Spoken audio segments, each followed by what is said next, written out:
I just suddenly started to see how I could use my knowledge of local plants to make baskets. Virginia, she was a hard taskmaster. She taught me so much, and as soon as she realised that I wasn't just doing it for a bit of fun and to fill up time, I was really interested. She invited me to her home. I spent days with her weaving, and she taught me everything she knew. Meet Anne Evers, a basket weaver and native gardener who has lived in Broken Hill for 50 years. She's today's guest on A Home in the Outback, an independent podcast about people living, working and creating in the far west of New South Wales. I'm your host, Catherine Waite. Anne was born in Perth to English parents. Her father was a geneticist and her mother was a biologist and artist.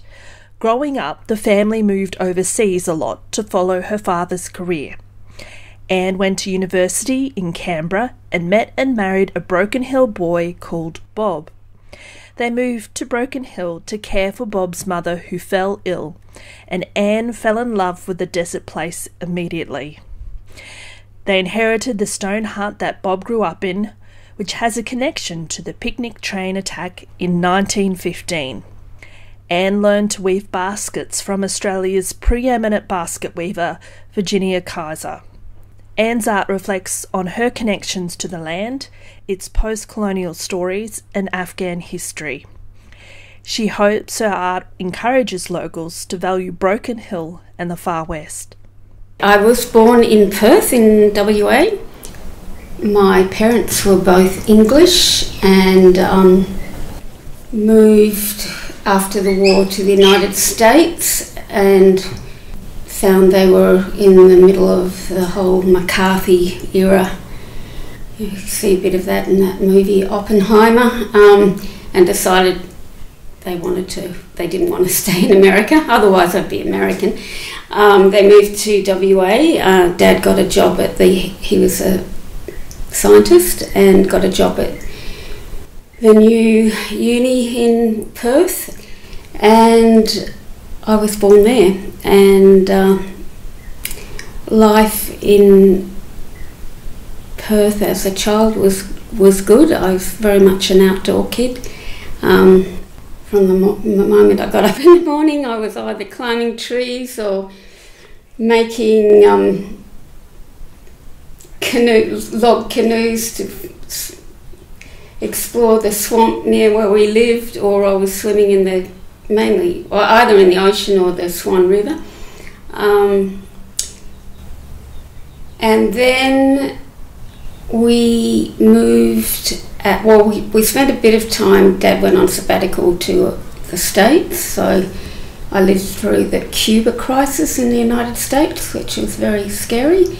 And then at the age of 12, just as I was about to go into high school, we moved to Switzerland because Dad got a job with the World Health Organization. We were there for 2 years, and we moved to England, then we moved finally back to Canberra, where I finished high school. So there was a lot of moving, and being a very shy person right from, I think I was born shy, it was in my DNA. I found it hard to make friends. I just started to make friends and we'd be up and moving again. So that was tough, but I was an outdoor person and I enjoyed my own company. So yeah, I survived. Your dad must be quite good at his work to travel overseas and... Yeah, well, he passed away quite a few years ago now, but people are actually writing a book about him now, so that's interesting. What did he do? He's a geneticist, so he was he was very involved in health, particularly Aboriginal health. He advised Whitlam on Aboriginal health issues when he was in power. He did a lot on diabetes in the Aboriginal population. Spent a lot of time out in Central Australia and North and West WA. But he also was very interested in the origin, because he was a geneticist, is in the origin of how humans spread around the world. And so as a kid I can remember long discussions at our house with anthropologists and archaeologists about, you know, possible theories of how the movement of people around the world, which I was always fascinated in. And still today it sort of links into what I do with my art practice. And I've always been very interested in how basket making techniques are spread around the world and how they're related to local environment as well as what the neighbours, and how, you know, the techniques of neighbouring areas. So yeah. What was his name? Robert Kirk, yeah. So what did you do after you finished high school? I finished high school. Mum and Dad at that time were back in the States. I went over to visit them and then came back to ANU, and I did a degree at ANU in psychology and sociology. I didn't do anthropology, but yeah, I was always interested in social groups and how they work. So I met at university a local boy from Broken Hill, came back out here, got married and had a child, and came out here really as soon as I graduated, because Bob, my husband, he was the oldest of a family of four. His mum was dying and we came back out to help. I'd never been at that stage living in Canberra. I'd never been further west than Yass, and I can remember the long drive out here in our little Morris Minor. We had to sort of pray to get to 80 k's an hour with a cot on the roof, getting to Broken Hill in the middle of the night and thinking, oh my gosh, all these poppet heads lit up. And I'd never seen a corrugated iron house before. And then driving out here to this, what was basically a hovel, with Bob's mum sitting by the wood stove waiting for us with the kettle boiling, and then waking up in the morning and looking out over the desert, and I just fell in love with the place there from that day. And sadly she died not long after, but in the short time she'd already got me very interested in local native plants, and she was connected with the local field gnats, and so after she died, no one else wanted this little hut, as it was literally a stone hut. We had no hot water. We had the bath was in a funny rickety old shed. You had to light the wood fire under the copper to get hot water, and then ladle it into the bath. We had a toilet halfway down the hill, which was a man came and collected the pan once a week. It was rough. Is it this place here? This place we're currently sitting in. Done a lot of work over many, many years, a lot of blood, sweat and tears, I can tell you. We are on the outskirts of town, and we can kind of look out over onto the desert. What is the history of this house? I can see stone and... Yeah, well, it's over 100 years old. The man who built it was a Mr. Yeo, Y-E-O, which I'm not sure if it's Cornish or Welsh. I think it might be Cornish. Anyway, he was a stonemason. He built the basic house, which is 3 rooms, and then a wooden iron lean-to. Because he was originally on this hill, there were a lot of houses, a lot of stone houses, and you can see the ruins now all around this hill. But in the early days, because of rabbits, horses, goats, grazing, and trees chopped down for the mines and for fires, and the place just became totally denuded. And before the regeneration areas, there were huge sand drifts and great big dust storms. And all of the houses on this hill just slowly inundated with sand and abandoned, and people moved further into town. The only house that survived was Mr. Yo's house, who, by the way, I've heard was a very grumpy old man, but he built the walls that are still here around the garden higher and higher every year to keep the sand out. And so this house survived. But all the other houses were abandoned. There was a laneway just down the hill from our house, and I can remember Mr. Yo's granddaughter came to visit me a few years back and told me a little bit about the early days. She said she was the one who told me he was grumpy and she was terrified of him. But she said I was more terrified of the Afghans that used to go in their camels along the laneway halfway down the hill from the camel camp out near where the cemetery is today, to the north camel camp where the old mosque is. And she'd been told never to talk to the Afghans. That was, everyone was terrified of. They were just different, so children were told to keep away from them.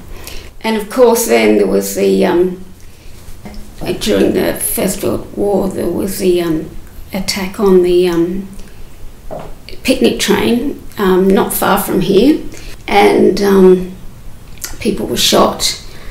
The two Afghans who had a massive chip on their shoulder for some pretty good reasons shot people on the picnic train. This was on, I believe, New Year's Day. Then they came up to the top of Rocky Hill where the television tower is now. The remains of an old stone cottage up there behind the television station, and somebody by the name of, I think his name was Flossie Campbell, I might be wrong there, they shot him. They knocked on his door and shot him dead. And then they came down a few hundred metres to the front stone walled garden here, and there were two ladies in the front yard, and they just had a nice little chat to them. The lady saw the guns in their hands and said, "Oh, nice day for rabbit shooting," and just had a chat about the weather, and they went on their way over to White Rocks where there was a massive shootout and they were both killed. But the two ladies had no idea of what had just happened. Yeah, so this house has got a little bit of history. First World War, I think it was the only shooting that actually occurred on Australian soil in the First World War. Yeah. So what year was it that you moved here with Bob? 74. Yeah. So that's 50 years. Yes, 50 years I've been here. Right. And you had other children here in Broken Hill as well? Yeah, so Kate was born in Canberra, and my other 3 children were born in Broken Hill. I'm really interested that you kind of fell in love with this place after you've been overseas and been to Switzerland. I've been to Switzerland and it's beautiful and green and lush, and to come here and to feel like you're at home. Like, how do you reflect on how this place attracted you? Yeah, there's something about the desert. I just love it, and I've just got a deep connection with it, and it's hard really to explain what it is. I've always been interested in the history / prehistory of this area, particularly the prehistory, as I have been wherever I've been. Like when I was in Switzerland, I used to, look for burial mounds, and I was really interested in the ancient history of that area. And there's plenty of it there that people don't talk about much because they're more interested in the medieval and the more visible stuff, but I was interested in prehistory. I should have been an archaeologist, but yeah, didn't go that way.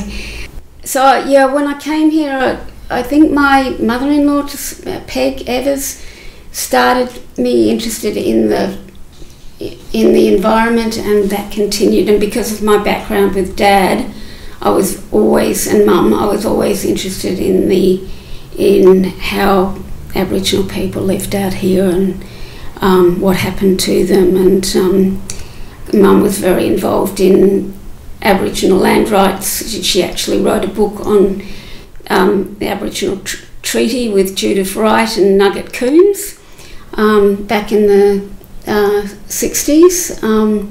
So I've always been connected to all of that sort of stuff. Tell me more about your mum, like what was her profession? Yeah, so Mum, she was trained as a biologist, but she was always interested in art wherever we went, particularly more contemporary art. We went to art galleries. She was an artist herself. She was very good mates. Her best friend in Canberra was Rosalie Gascoigne. They spent a lot of time out collecting junk, in inverted commas, that Rosalie used in her artwork. And of course Rosalie went on to the Venice Biennale, and Mum was quite an artist, but very capable. What type of art did she do? So she did mainly collage work. There's one behind you on the wall. And she was involved with the National Gallery. She exhibited at a gallery that no longer exists in Canberra called Agog, a girls' own gallery. But she was also very interested in environmental issues and gardening, and yeah, I got a lot from my mum. Yeah. I'm interested in your garden here. Tell me about it and the plants and... Okay, well, so I have become a bit of a purist in that I now only plant outside the little historic stoned wall the garden that's surrounded by a stone wall. Outside of that, I plant local natives, and by that I mean natives that grow in what's basically west of the Barker River. To begin with, when I first moved out here, I was sort of growing natives and planting natives, but not necessarily natives to this area. So I was planting trees, some of which you'll still see around down the hill, with natives that you could buy, which were a lot of Kalgoorlie, Western Australian natives that I thought might survive out here. Since that time, I've become more interested in stuff that grows in this area, in the Barrier Ranges, and that I think will survive a lot better and doesn't really get a look in. It's not planted in the streets very much. What are some of those fantastic plants that you would say, hey, you should consider planting this in your garden? Yeah, so Eucalyptus gillii, which is a mallee that grows in the hills around here. There's quite a few gum trees, Eucalyptus oleosa, red gum, red mallee, Eucalyptus socialis. There's a whole lot of eremophilas that grow in this area, longifolia that Aboriginal people used as a medicinal plant. And it's quite a beautiful tree. There's quite a number of flowering eremophilas, alternifolia, oppositifolia. Sorry about that. But beautiful eremophilas. Which is like fuchsia bushes. Emu bush? Like, is that kind of the common? Bush, yeah, it's an eremophila. Okay, fuchsia bushes are eremophilas. Then there's native apricot, Pittosporum. There's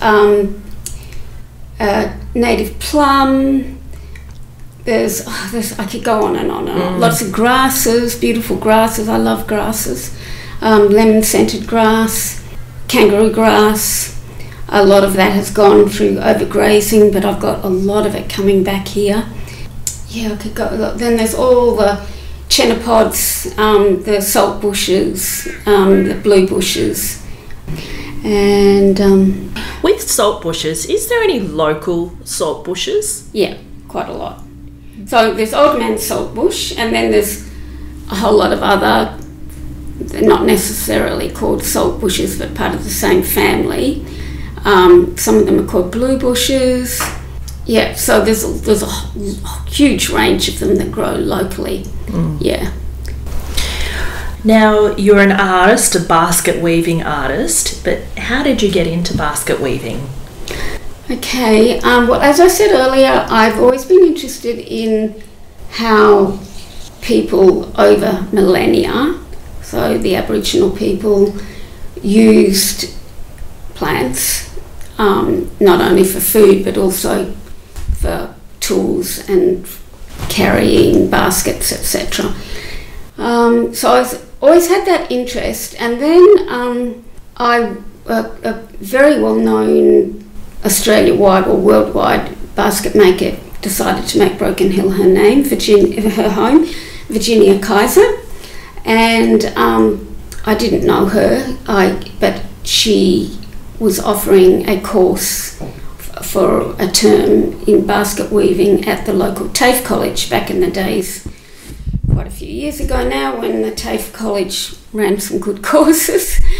I decided to sign up for that, and from the day dot I just really got into it. I was just hooked, and I just suddenly started to see how I could use my knowledge of local plants to make baskets.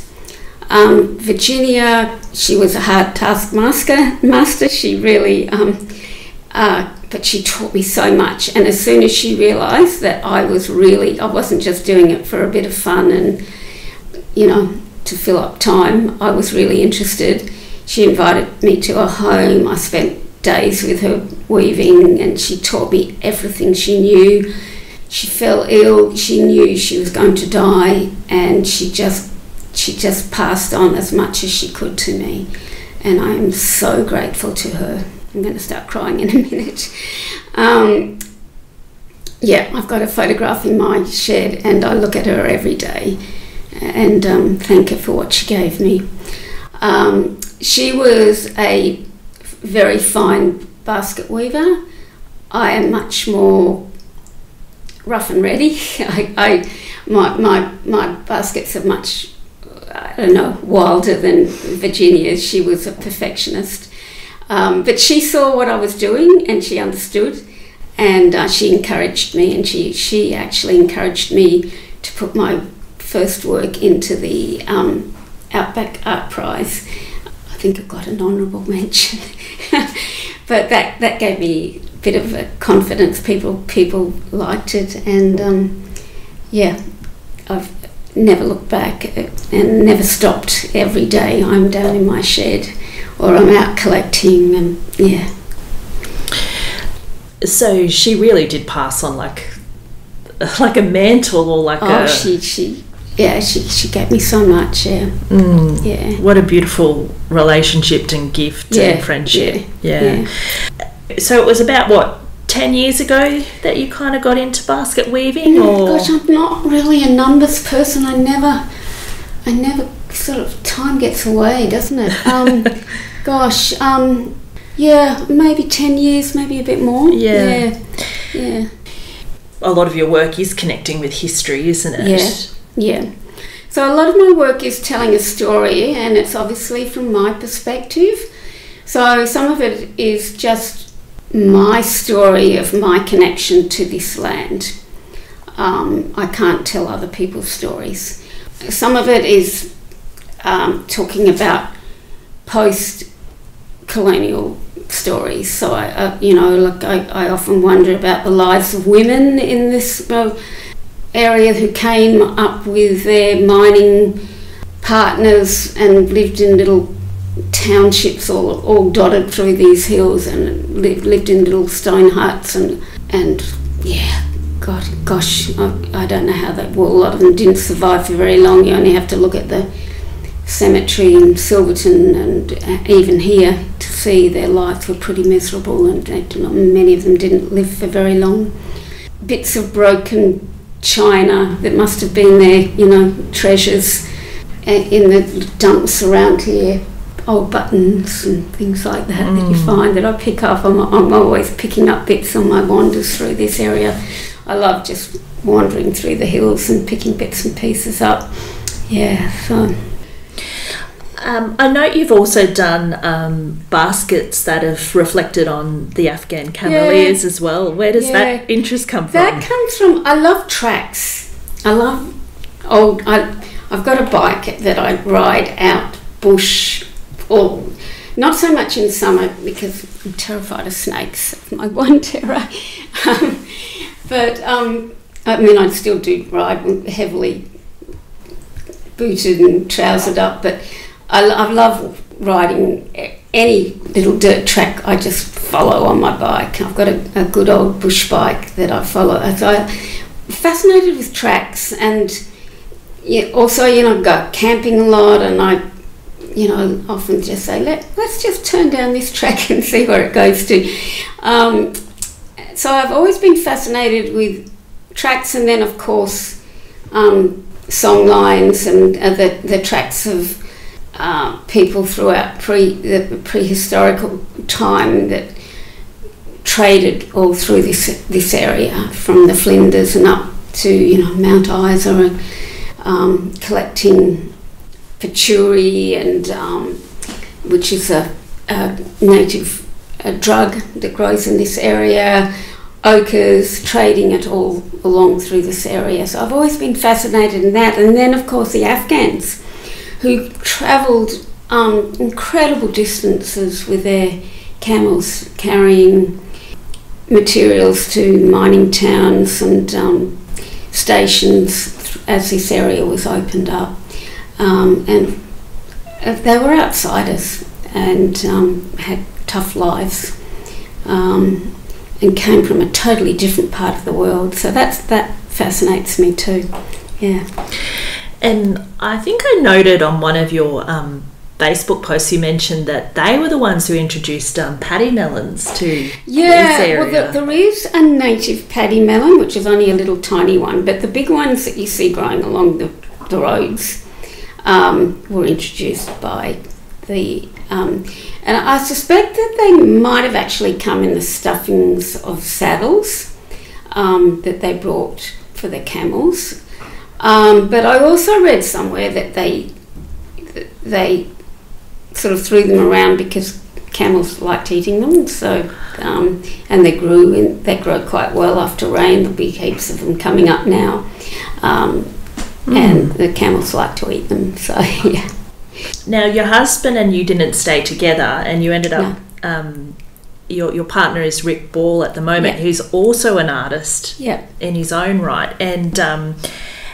I'm interested that you've both kind of worked together too as artists and exhibited together. Yeah. How do you inspire each other? Well, Rick has been a great supporter to me. He as soon as I started to get into the basket weaving, he could recognise that, I had something to say, and because I had no confidence. I've never thought of myself as an artist, and Rick is a great art teacher because he just gives people, he just brings out whatever people have got in them. He brings it out. He doesn't tell them what to do. He doesn't say, this is how you draw perspective or whatever. I mean, he'll show you that if you want to know it, but he just brings out whatever you've got in you. And so he's been a huge... I wouldn't be doing what I'm doing now if it wasn't for Rick. So he's been a huge support and continues to be a huge support to me. I think I have, because he moved out here 20 years ago, I think I've helped him to see this land, this desert land, because he came from the Blue Mountains and then around Moss Vale and very green, and sort of a lot of introduced plants in those areas in the Blue Mountains. But anyway, I think I helped him to see the desert, and he's just totally, he couldn't live anywhere else now. He loves I think it's the bare bones of this part of the world, that comes out very much in his artwork now, which I fell in love with Rick's artwork before I fell in love with him. Yeah, so he's been an inspiration and a support to me, a huge support. Occasionally, he doesn't tell me what to do, but occasionally he'll come down in the shed and he'll say, "Leave it, don't touch it, don't add any more. You're getting fiddly, leave it." and I know he's right, yeah. How is your art going at the moment? I know you had surgery last year on your hand. You had carpal tunnel. Yeah. How's your recovery? The recovery's, I still sleep at night with braces on my hands because I can't stop. And, it's not just the weaving. Like this morning I've been down, because we've had such wonderful rain, I've been down the hill pulling out weeds. I'm a bit obsessive about introduced weeds, so and that's not good for my hands. But and I can feel them now actually after a little dose of weed pulling this morning. But yeah, I'm back in the shed every day, and just have to learn to. I chop and change all the time, so I do a bit of one thing and then I do a bit of something else, so I'm not doing the same thing over and over again. And shake my hands around, and weaving's not good for hands. I don't know, those women that made the Aboriginal women that made those string baskets, actually a lot of men made them as well, but I don't know how their hands coped, because that's hard, yakka, yeah. How long do you spend with a basket, or making a basket? I'm usually making several things, as I just said, at a time. So at the moment I've got 1, 2, 3, 4, 5 things going.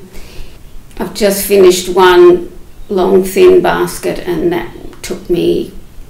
that's taken several months, and there's a few more of those coming. So several months, but it's not like I'm concentrating on one thing. It's several things, and there's one big piece I'm making. Inspired by a medieval meander I saw in a book about Jung's collection of ancient works, and it's inspired me, and that's been going for several years. I took it all apart and started again pretty much, but that's still got a long way to go. Yeah.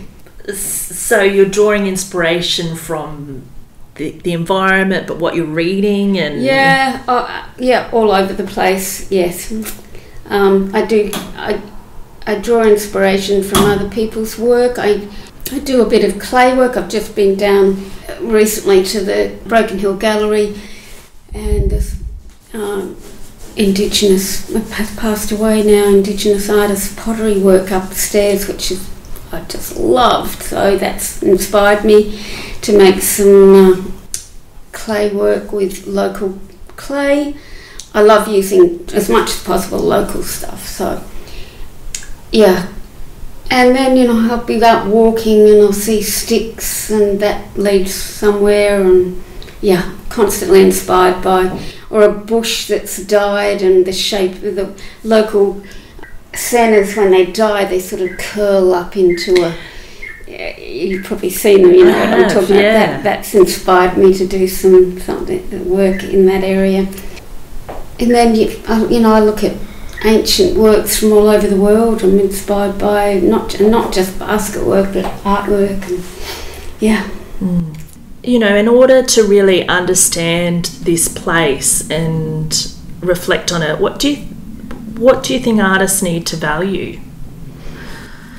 Well, personally, I feel like wherever you are, you need it depends a little bit on the art, but the sort of art that I make, the sort of art that Rick makes, you need to be in a place. A place is very important to me, and you need to live there for a good long period to really be able to understand that area enough to make meaningful art. And there's one thing that I get a little bit annoyed about, and I'm quite happy to be proven wrong on this one. It's a discussion, but the latest thing seems to be residencies, where people come. So, for example, they come out to Broken Hill for a few weeks, a month, and are supposed to have made a body of work. Now, my feeling is, why didn't you just stay wherever you came from and make a body of work about your place? How can you possibly make a body of work that is meaningful about a place that you haven't even, dipped your toes into properly? You don't know anything about it in such a short time. There's no way you can understand the good things about it, the bad things, the hardships, and that, like even the town of Broken Hill, people come here and they say, oh, it's a wonderful place. It's got a dark side to it, Broken Hill, once you live here for any length of time. And that as anywhere, you need to understand that before you can make meaningful art. Well, Anne, it's been an absolute delight to chat to you today and learn more about your life. Was there anything else you wanted to say before I finish? No, I don't think so. I mean, the most important thing that I think my work is saying is value your local environment and look outside your town at what surrounds you. And we in Broken Hill are so lucky. We have such beautiful land and around us, and we need to make sure we look after it. That was Anne Evers, basket weaver and native gardener. You've been listening to A Home in the Outback, an independent podcast about people living, working and creating in the Far West. I also produce private life stories for family history. Please get in touch if that service interests you.